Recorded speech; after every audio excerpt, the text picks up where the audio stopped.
नमस्कार, मैं हूँ प्रेरणा और आप सभी का स्वागत करती हूँ इंडी ग्लोबल न्यूज़ चैनल में। आज हम बात करेंगे सीएम पेमा खांडू ने अरुणाचल प्रदेश में प्रचंड बहुमत के साथ सत्ता बरकरार रखा। भारतीय जनता पार्टी ने अरुणाचल प्रदेश में प्रचंड जीत दर्ज की है। राज्य विधानसभा की 60 में से 46 सीटों पर जीत हासिल की है और कांग्रेस का लगभग सफाया कर दिया है, जो एक दशक पहले तक राज्य के राजनीतिक परिसर पर हावी थी। पेमा खांडू के नेतृत्व में जो तीसरी बार मुख्यमंत्री के रूप में अपना पद बरकरार रखने के लिए तैयार है। भाजपा ने 30 मार्च को ही 10 सीटें निर्विरोध हासिल कर ली थी, क्योंकि विपक्ष ने उन निर्वाचन क्षेत्रों में कोई उम्मीदवार नहीं उतारा था। बीजेपी को अरुणाचल में कुल पड़े वोटों में से 54.5% वोट मिले।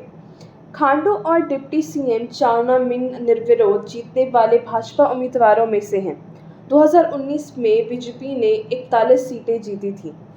नेशनल डेमोक्रेटिक अलायंस की सदस्य नेशनल पीपल्स पार्टी, जिसने स्वतंत्र रूप से राज्य में 20 सीटों पर चुनाव लड़ा था, 5 सीटें जीतकर दूसरे स्थान पर रही। कांग्रेस, जिसने केवल 19 सीटों पर उम्मीदवार उतारे थे, 1 पर जीत हासिल की।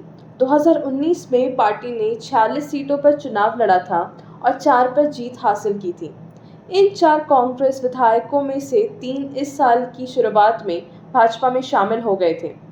पूर्व मुख्यमंत्री नवाब तुकी दल बदल के बाद बचे एकमात्र कांग्रेस विधायक इस बार भाजपा के किरेन रिजिजू के खिलाफ अरुणाचल पश्चिम सीट से पार्टी के लोकसभा उम्मीदवार थे। लगातार दूसरी बार बीजेपी की व्यापक जीत का श्रेय खांडू को जाएगा, जिन्होंने सितंबर 2016 में कांग्रेस में एक बड़ा दल बदल कराया था और 43 विधायकों के साथ नवगठित पीपल्स पार्टी ऑफ अरुणाचल में चले गए थे।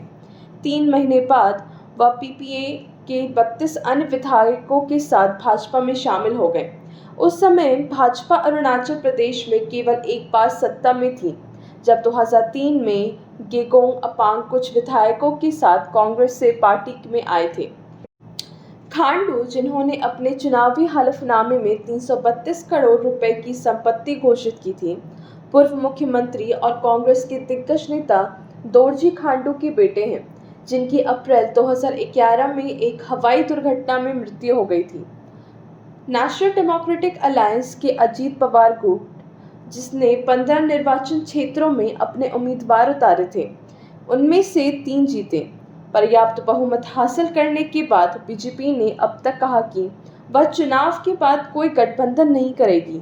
2019 में जनता दल ने भी 15 सीटों पर चुनाव लड़कर 7 सीटें हासिल की थी।